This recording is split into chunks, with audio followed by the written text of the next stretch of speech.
I hope तुम लोग ने कल का जो भी छोटे छोटे असाइनमेंट दिए थे वो किए रहेंगे। जैसे अलग अलग शेप्स बनाने थे हम लोग को, है ना। हम लोग ने मैंगो बनाया था, अंगूर बनाए थे, एग बनाए थे। आज हम लोग थोड़ा सा पेन टूल पे जाएंगे। कल पेन टूल का एक टॉपिक देखा था विच इज़ एंकर पॉइंट। आज ये बाकी के टॉपिक भी देखेंगे, पेन टूल वर्क कैसे करता है। और एक छोटा सा असाइनमेंट देखेंगे आज। ओके, विच इज़ हम लोग कुछ क्रिएट करेंगे। वो कल के टाइम पे रहेगा, बट आज जस्ट उसका एक जिस्ट देख लेंगे कि यहाँ पे इस तरीके की अगर कोई डिज़ाइन हम लोग को बनानी है तो ये कैसे क्रिएट करनी है। ये विदाउट यूजिंग पेन टूल है। ओके, आज जस्ट हम लोग पेन टूल गो थ्रू कर लेंगे। चलो शुरू करते हैं। यहाँ पे मैं विंडोज़ में जा रहा हूँ, वर्क स्पेस ले रहा हूँ अपना, और यहाँ पे मैं इसेंशियल क्लासिक सेलेक्ट कर रहा हूँ। एंड अगेन वर्क स्पेस में जाके यहाँ पे रीसेट कर रहा हूँ, तो सारा मेरा जो वर्क स्पेस है वो रीसेट हो जाएगा। ठीक है। आज एक एडिशनल चीज़ ऐड की है। मोस्ट ऑफ टाइम तुम लोग को थोड़ा सा डिफिकल्टी होता था कि मैं कौन से कीबोर्ड शॉर्टकट यूज़ कर रहा हूँ। जैसे अभी देखो यहाँ पे राइट साइड पे कंट्रोल ए करके लिख के आ रहा है, तो आपको ये समझ में आ जाएगा कि मैं क्या कौन से कीबोर्ड शॉर्टकट की यूज़ कर रहा हूँ। ठीक है, क्या कर रहा हूँ। तो अगर मैं बताना भूल गया तो आप यहाँ से नोटिस कर सकते हो। चलो चालू करते हैं। कंट्रोल ज़ीरो कर दिया तो सी फिर टू पेज हो गया। कंट्रोल माइनस कर रहा हूँ, यहाँ पे राइट साइड में सारी चीज़ें आपको दिखेगी। चलो अभी देखते हैं पेन टूल। पेन टूल चालू करने से पहले हम लोग को रूलर ऑन कर लेनी चाहिए। तो कंट्रोल आर प्रेस करूँगा तो रूलर ऑन हो जाएगी। यहाँ से हम लोग अगर रूलर पर राइट क्लिक करते हैं तो यहाँ से रूलर के यूनिट ऑफ मेजरमेंट भी हम लोग डिफाइन कर सकते हैं। ठीक है, पिक्सल, पॉइंट, पिकास, इंचेस, फीट, वॉट जो भी आपको प्रेफरेबल रहेगा आप ले सकते हो। ठीक है, यहाँ पे प्रॉपर्टी पैनल में हमेशा ओपन रखता हूँ। इसके साथ मैं कंट्रोल्स का पैनल भी ओपन रखता हूँ। कंट्रोल्स मतलब यहाँ पे जो चीज़ें आती है दीज आर कॉल्ड कंट्रोल्स। ठीक है, तो विंडोज़ में जाके कंट्रोल्स और प्रॉपर्टी पैनल हमेशा, और टूल्स, ये तीन चीज़ें हमेशा ऑन होनी चाहिए। यहाँ पे मैंने एडवांस वाला टूल बार रखा है, आप चाहिए तो बेसिक वाला भी रख सकते हो। अगर इस टूल बार को आपका डेस्कटॉप हाइट में कम है तो आप यहाँ से इसको डबल लाइन, ट्रिपल लाइन में, सिंगल लाइन में भी कन्वर्ट कर सकते हो। चलिए ठीक है, आगे बढ़ते हैं हम लोग। पेन टूल देखना है तो फर्स्ट तो स्ट्रोक ऑन होना चाहिए। फील अगर आपको चाहिए तो निकाल सकते हो, तो मैं फील को यहाँ पे निकाल दे दिया। मैंने यहाँ पे सिंपली गया और पेन टूल लिया। ठीक है, पेन टूल क्या होता है ना कि मैं यहाँ पे जैसे अगर कोई एक पॉइंट पे क्लिक करूँ, यहाँ पे एक वो पॉइंट, एंकर पॉइंट फिक्स कर देता है। देन अगर मुझे स्ट्रेट लाना है तो मैं शिफ्ट दबा के क्लिक करूँगा तो एक स्ट्रेट पॉइंटर लेके आ रहा है। देन अगर मैं ड्रैग करूँ तो यहाँ पे ऐसे कर्व बना देता है। ठीक है, अभी देखिए यहाँ पे ये ऐसे कर्व आ रहा है। ठीक है, अगर मैं यहाँ पे आ जाऊँ तो यहाँ पे कर्व ज्वाइन करने के लिए बोला, एक छोटा सा ब्लैक आउटलाइन वाला वाइट कलर का डॉट आएगा। इसका मतलब क्या हो गया, अभी इसने यहाँ पे छोड़ दिया, ये शेप बन चुका है। These are call handles. ठीक है, इन हैंडल को बड़ा कैसे करना है ये मैंने कल बताया था, है ना। एडिट में जाके अगर आप प्रेफरेंस में जाओगे और मैं यहाँ पे एंकर पॉइंट डिस्प्ले में जाता हूँ तो यहाँ पे मैं उनका साइज जो है ये कम ज़्यादा कर सकता है। इवन मैं कलर भी चेंज कर सकता हूँ। ठीक है, चलो इसको मैं ओके कर रहा हूँ। इस हैंडल्स को पकड़ के, ठीक है। अच्छा, जब भी इन हैंडल को आपको एडिट करना है, मेक श्योर आपको यहाँ पे डायरेक्ट सिलेक्शन टूल ही लेना है। डायरेक्शन टूल से सिलेक्ट करो, इस पॉइंट पे क्लिक करो, now you can move that handles. Okay, तो आप यहाँ से अच्छे अच्छे शेप्स बना सकते हो, है ना। ये एक सैम्पल शेप बनाया है मैंने। ठीक है, अच्छा मेरे माउस का भी हैंडलर यहाँ पे दिख रहा है, मैं क्या शेप्स बना रहा हूँ, माउस में कहाँ पे होल्ड करके रखा हूँ। ठीक है, अगेन मैं इसका सिलेक्शन टूल लेके साइड में कर देता हूँ। वापस से मैं ले रहा हूँ पेन टूल, यहाँ पे गया, यहाँ पे मैं वापस से शिफ्ट दबा के क्लिक किया। अगर मैं इसको ड्रैग नहीं करता तो एक सिंपल पाथ बनाता जाता है। ठीक है, अभी देखो यहाँ पे एक ऑरेंज लाइन दिखती है मरून कलर की, इसको बोलते हैं स्मार्ट गाइड। तो आपको पहले स्मार्ट गाइड ऑन करना लेना चाहिए। कहाँ से ऑन करना है दिखा देता हूँ मैं। ठीक है, यहाँ पे मैं इसको अभी हाल फिलहाल एक शेप कंप्लीट कर लेते हैं। ठीक है, अब इसको ऑन कहाँ करना है, व्यू में जाना है और आपको स्मार्ट गाइड, इसका शॉर्टकट की है कंट्रोल यू। अगर मैं कंट्रोल यू दबाऊँ, ठीक है, तो स्मार्ट गाइड ऑफ हो गया। कंट्रोल यू दबाया तो स्मार्ट गाइड ऑन हो गया। ऑन हो गया कैसे पता चलेगा, जैसे आप कर्सर कहीं पे भी लेके जाओगे तो यहाँ पे स्नैप होना चालू हो जाएगा और वो अलाइनमेंट बताना चालू कर देगा। ठीक है, ये हो गया एक शेप जिसमें हम लोग ने कर्व्स नहीं डाले हैं। अगर मैं सिर्फ पाथ चाहता हूँ तो जैसे यहाँ पे मैंने ड्रॉ किया, यहाँ पे ड्रॉ किया, और मैं चाहता कि मुझे इतना ही सिर्फ पाथ चाहिए, मुझे शेप नहीं चाहिए, तो यहाँ पे करने का तो पीछा नहीं छोड़ेगा। तो पीछे छोड़वाने का दो ऑप्शन है, either you press escape button और यू प्रेस एंटर बटन। ठीक है, दोनों में से एक बटन कर सकते हो। अच्छा, कोरल ड्रॉ में एक डिफ़िकल्टी होती थी, अगर मैं पाथ बनाता था और यहाँ पे मैं अगर इस पाथ को मैं फील कलर डालना चाहता तो फील कलर नहीं आता था। बट इलस्ट्रेटर में ऐसी डिफ़िकल्टी नहीं। इफ़ अगर आप पाथ क्लोज भी नहीं कर रहे हो तो वो स्ट्रेट अवे जहाँ से वो पॉइंट ख़त्म हुआ है वहाँ से स्ट्रेट अवे वो उसको क्लोज करके दिखाएगा कि यहाँ पे कलर फिल हो सकता है। अगर आपको नहीं चाहिए तो यहाँ से आप निकाल सकते हो।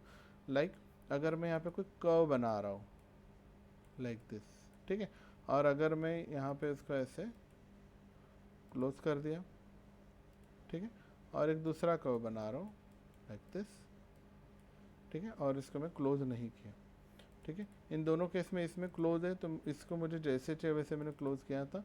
अगर मैं कलर करूँ तो एज इट इज़ कलर आएगा, बट अगर मैं चाहता हूँ ये यहाँ यहाँ यहाँ से ऐसे क्लोज हो एंड मैं अगर कलर करूँ तो ये स्ट्रेट अवे क्लोज होगा, ठीक है, ये अपने हिसाब से क्लोज करेगा ना कि अपने हिसाब से, ठीक है।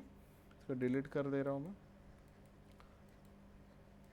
ओके चलो कोई दूसरी चीज़ बना के देखते हैं। मैं वापस से पेन टूल ले रहा हूँ और यहाँ पे मैं कोई डिज़ाइन बना लेता हूँ, ठीक है। अभी मुझे ये सेम शेप राइट साइड में भी चाहिए, तो देखो यहाँ पे वो मुझे बीच में गाइडलाइन बता रहा है कि आपने जो ऊपर का पॉइंट चालू किया तो काफ़ी लेफ्ट से चालू किया था, ठीक है। मुझे अभी ये सेम शेप यहाँ पे चाहिए, तो सेम शेप बनना काफ़ी मुश्किल है। अगर मैं कितना भी ट्राई करूँ तो ये सेम शेप बनेगा नहीं, और बनाने का ज़रूरत भी नहीं बिकॉज हम लोग इलस्ट्रेटर में हैं तो फ़ायदा ही क्या। तो मैं बेसिकली इसको डिलीट कर रहा हूँ। फर्स्ट मैं यहाँ से एक ग्रिड लाइन खींच के लाऊंगा, यहाँ पे होल्ड करना है एंड यहाँ पे मैं एक सेंटर में कहीं पे भी आप लेकर आओ ग्रिड लाइन लेके आओ। This is called guideline. तो इस गाइडलाइन को जैसे डी सिलेक्ट करता हूँ ऐसे दिखता है, जैसे सिलेक्ट करूँगा यहाँ पे प्रॉपर्टीज़ चेंज हो जाती है। आप इनको चाहिए तो लॉक भी कर सकते हो। अगर मैं इस पर राइट क्लिक कर दूँ तो बहुत सारे अलग अलग चीज़ें देखेंगे। अब इसको लॉक कैसे करना है, क्या करना है, ये हम लोग नेक्स्ट टॉपिक में देखेंगे। फिलहाल ये गाइडलाइन मैंने ले ली, मैंने पेन टूल लिया और यहाँ से गाइडलाइन पे मैं क्लिक कर रहा हूँ एंड मैं यहाँ से एक शेप बनाने का चालू किया, ठीक है। अभी देखो ऊपर ऊपर सर गायब हो रहा है, ऐसा क्यों हो रहा है? बिकॉज क्या हुआ ना, मैंने फील कलर रखा नहीं है, ओके उसका जो आउटलाइन कलर है रखा नहीं। यहाँ पे मैं जाके एस्केप मार दिया एंड यहाँ पे मैं इसको अब एक गाइडलाइन के लिए कोई कलर डाल देता हूँ, लेट्स सपोज रेड डाल दिया, ठीक है। तो यहाँ पे एक रेड कलर का मैंने लेफ्ट साइड में शेप बना दिया। मुझे इसी को राइट साइड में भी चाहिए, तो मैं इस पर राइट क्लिक करूँगा, ट्रांसफॉर्म में जाऊँगा और बोल दूंगा रिफ्लेक्ट। तो अभी राइट साइड में रिफ्लेक्ट होने के लिए पूछेगा। अब यहाँ पे दो एक्सेस आते हैं, एक होता है वर्टिकल, हॉरिजॉन्टल। नो डाउट हम लोग को हॉरिजॉन्टल चाहिए, सॉरी वर्टिकल चाहिए। तो यहाँ पे देखो दो ऑप्शन है, कॉपी और ओके। अगर मैं ओके करूँ तो यही पलटी हो जाएगा, अगर मैं कॉपी करूँ तो इसका एक कॉपी बन के आ जाएगा। तो यहाँ पे मैं कॉपी पे क्लिक करूँगा बिकॉज मुझे नया कॉपी चाहिए। अच्छा सेम प्लेस पे आ जाता है, आपको इसको मूव करना पड़ेगा, ठीक है। तो मैं मूव कर रहा हूँ, ठीक है। तो ये प्रॉपर मूव हो गया है।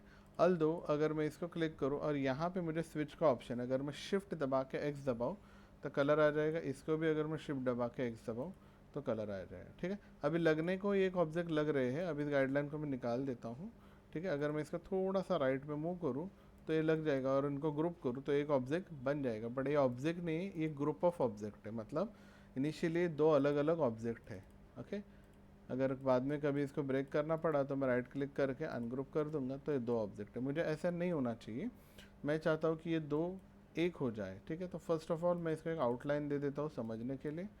ओके कर दिया मैंने, ठीक है, दोनों को सिलेक्ट किया एंड आउटलाइन के लिए मैंने ब्लैक कलर डाल दिया, इट ओके, ठीक है। अभी तक यहाँ पे ये जो पॉइंटर्स है इनको मुझे एक साथ लाना पड़ेगा, ठीक है। अभी पॉइंटर सेलेक्ट करने के लिए हम लोग को सिलेक्शन टूल नहीं डायरेक्ट सिलेक्शन टूल लेना है, ठीक है। अभी समझो ये एक ऑब्जेक्ट ऊपर है एक नीचे है, मैंने डायरेक्ट सिलेक्शन टूल लिया, इन दोनों पॉइंटर को ऐसे ट्रैक करके सिलेक्ट किया। अगर मैं इनको राइट क्लिक करूँ अभी और बोल दो जॉइंट, तो देखो ऐसे जॉइंट हो जाएगा, पर ये ऐसे जॉइंट मुझे नहीं चलेगा। तो मुझे फर्स्ट क्या करना पड़ेगा, मैन्युअली इसको उठा के इस पर लाना पड़ेगा। अगर ये काफ़ी इजी शेप है तो काफ़ी अच्छे से हो जाएगा। राइट क्लिक करके जॉइंट बोल दिया। सी अल्दो देखो यहाँ पे गड़बड़ हो गई है, दिख रहा है, यहाँ पे एग्जैक्ट जॉइंट नहीं हुआ है, यहाँ पे एक जॉइंट आ गया, दिख रहा है क्रॉस में, तो ये ऐसा नहीं होना चाहिए, ठीक है। इसके लिए एक ट्रिक है, इन दोनों पॉइंट को पहले डायरेक्ट सिलेक्शन टूल से सिलेक्ट करो, देन उसके ऊपर राइट क्लिक करेंगे और हम लोग बोलेंगे एवरेज, ठीक है। एवरेज क्या करता है ना, जैसे मैं इसको एवरेज बोला, वो बोलता है हॉरिजॉन्टल वर्टिकल कौन सा एवरेज करना है, तो मैं बोला बोथ पॉइंट एवरेज, मतलब ये दोनों पॉइंट एक के ऊपर एक आने चाहिए, मतलब ये जो पॉइंट है ये इसके ऊपर आना चाहिए। एंड मैं कर दूंगा ओके, एग्जैक्ट आ गए। नाउ अगर मैं अभी ज्वाइन करूँगा तो ये परफेक्टली ज्वाइंट हो जाएगा। इसको बोलते हैं शार्प ज्वाइंट मारना, ठीक है। इनिशियली यहाँ पे भी सेम चीज़ करनी है, ठीक है। डायरेक्ट सिलेक्शन टूल लिया मैंने, दोनों पॉइंट को मैंने सिलेक्ट कर लिया एंड मैं राइट क्लिक कर रहा हूँ, फर्स्ट बोल दूंगा average, both then right click करके बोल दूंगा जॉइन। नाउ ये जो ऑब्जेक्ट है ये एक ऑब्जेक्ट बन चुका है, ये ग्रुप ऑफ ऑब्जेक्ट नहीं है। आई होप तुम लोग को क्लियर हो चुका होगा ये कंसेप्ट, ठीक है। अभी अगर मुझे इसमें पॉइंटर्स ऐड करने हैं तो मैं सिंपली यहाँ पे जाऊँगा, ऐड एंकर पॉइंट पे क्लिक कर रहा हूँ, तो मुझे जहाँ पे चाहिए मैं वहाँ पे जाके पॉइंटर ऐड कर सकता हूँ। देन मुझे लेना डायरेक्ट सिलेक्शन एंड मैं यहाँ पे इसके शेप जो है वो इजीली चेंज कर सकता हूँ। सी क्लियर है। वैसे ही अगर मुझे एंकर पॉइंट डिलीट करने हैं तो मैं यहाँ पे जाऊँगा, डिलीट एंकर पॉइंट, ये नहीं चाहिए, यू कैन रिमूव इट, है ना। काफ़ी ईजी टूल है, इतना कुछ है नहीं, ठीक है। तो add anchor point, delete anchor point, anchor point tool हम लोगों ने ऑलरेडी देख चुके थे कि एंकर पॉइंट टूल कैसे यूज़ करना है। तो पेन टूल से काफ़ी अच्छी अच्छी चीज़ें बना सकते हैं, ठीक है। कल के लेक्चर में हम लोग बहुत सारी चीज़ें इसमें बना के देखेंगे, ठीक है। आज के लिए मैं एक असाइनमेंट बना के रखा हूँ तुम लोग के लिए, जो पेन टूल से रिलेटेड नहीं है बट उसमें काफ़ी अच्छी अच्छी चीज़ें हैं। जैसे कि ये वाला असाइनमेंट है, अब यहाँ पे हम लोग की ये डॉल्फिन क्रिएट करना है, ठीक है। आज मैं तुम लोग को टास्क दे रहा हूँ, इसमें पूरे स्टेप्स दिए गए हैं ये कैसे बनाना है, ठीक है। ये पीडीएफ में तुम लोग को अभी व्हाट्सएप पे शेयर कर दूंगा, ठीक है। ये कैसे कैसे बनाना है पूरा इन डिटेल मैंने यहाँ पे, ठीक है। अब ये टास्क इसके लिए दे रहा हूँ कि तुम लोग को ये समझ में आ रहा है क्या, बिकॉज आगे के जितने भी असाइनमेंट रहेंगे ये इसी स्टाइल में रहेंगे, मैं करके बताऊँगा। बिकॉज ये इतना सारा लिखना और नंबर्स याद रखना, ठीक है, कहाँ पे जाना है, विच इज़ नॉट पॉसिबल। जो हम लोग फोटोशॉप में करते थे ऑलरेडी, हम लोग रिटर्न में लिखते थे, बट ये इसमें पॉसिबल नहीं। इलस्ट्रेटर में काफ़ी लंबे असाइनमेंट होते हैं और काफ़ी डिटेल चीज़ें होती है, ठीक है। तो इसके लिए मैंने ऐसे पीडीएफ नोट्स बनाना चालू किया है। तो इसमें विथ स्क्रीनशॉट सारी चीज़ें यहाँ पे मैंने डाले कि कलर कौन से डालने। तो आपको जस्ट आज क्या करना है, पेन टूल का प्रैक्टिस करना है और ये जो असाइनमेंट है गो थ्रू करना है। डोंट वरी, नहीं बना कोई प्रॉब्लम नहीं है, हम लोग कल इसको इन डिटेल बनाएंगे। क्लियर है। आई होप समझा होगा। ये असाइनमेंट में तुम लोग को अभी शेयर कर दूंगा। काफ़ी इजी असाइनमेंट है, इसमें पेन टूल यूज़ नहीं किया गया है, जो भी चीज़ शेप से यूज़ किए गए। यहाँ पे इफेक्ट पैनल यूज़ किया गया है। अगर मैं यहाँ पे सिंपली जाता हूँ और कोई ड्रॉ करता हूँ तो इफेक्ट में जाके सी ये सारी चीज़ें हम लोग को कैसे यूज़ करनी है इसके लिए ये चीज़ दिया गया है, ठीक है। एक बार वापस से देख लेते हैं। अगर मुझे कोई चीज़ बनाना है, फॉर एग्जाम्पल ये बनाना है, तो क्या लिया है, एक एलिप्स लिया है, देन क्या गया है, इफेक्ट रैप आर्क, तो मैं गया सिंपली इफेक्ट वार्प आर्क बन गया। तो यहाँ पे आपको सिंपली जो मेजरमेंट दिए गए हैं वो मेजरमेंट आपको यहाँ पे ऐड करना है, दैट्स इट, बाकी कुछ नहीं करना है। ओके, कितना बोला यहाँ पे, हॉरिजॉन्टल लेना है 70 माइनस 20 20। ओके, तो यहाँ पे मैंने हॉरिजॉन्टल ले लिया 70 टैब माइनस 20 टैब 20। अच्छा, make sure preview panel on रहे, क्लिक ओके, तो देखो शेप बन गया, ठीक है। अभी ये करंटली एक सर्कल ही है, ठीक है, मतलब इसका जो ओरिजिन है वो एक सर्कल या फिर एक एलिप्स ही है। मैं चेंज करना चाहता हूँ इसका ओरिजिन, तो हम लोग ऑब्जेक्ट में जाएंगे और बोल देंगे एक्सपांड अपेयर। अभी क्यों करना है, अगर ये नहीं करोगे और कल को इस सर्कल को किसी ने चेंज कर दिया तो आपका शेप बिगड़ जाएगा। इसके लिए इसका ऑब्जेक्ट में जाके एक्सपांड अपेयर, मतलब जो करंट उसके जो कोऑर्डिनेट्स है वो इसको अप्लाई हो जाएंगे, ठीक है। तो ये हो गया, देन नेक्स्ट बनाना है, देन नेक्स्ट नेक्स्ट नेक्स्ट, ठीक है। पूरा स्टेप्स फॉलो कर लो, नहीं जमा कोई बात नहीं, बट इसका प्रैक्टिस कर लेना और थोड़ा सा पेन टूल का। कल हम लोग ये वाला असाइनमेंट भी देखेंगे, प्लस पेन टूल से हम लोग कुछ कैरेक्टर भी ड्राइंग करेंगे। क्लियर है। आई होप समझा होगा तुम लोग को, कुछ भी डाउट्स होगा कनेक्ट कर लेना। चलो बाय बाय।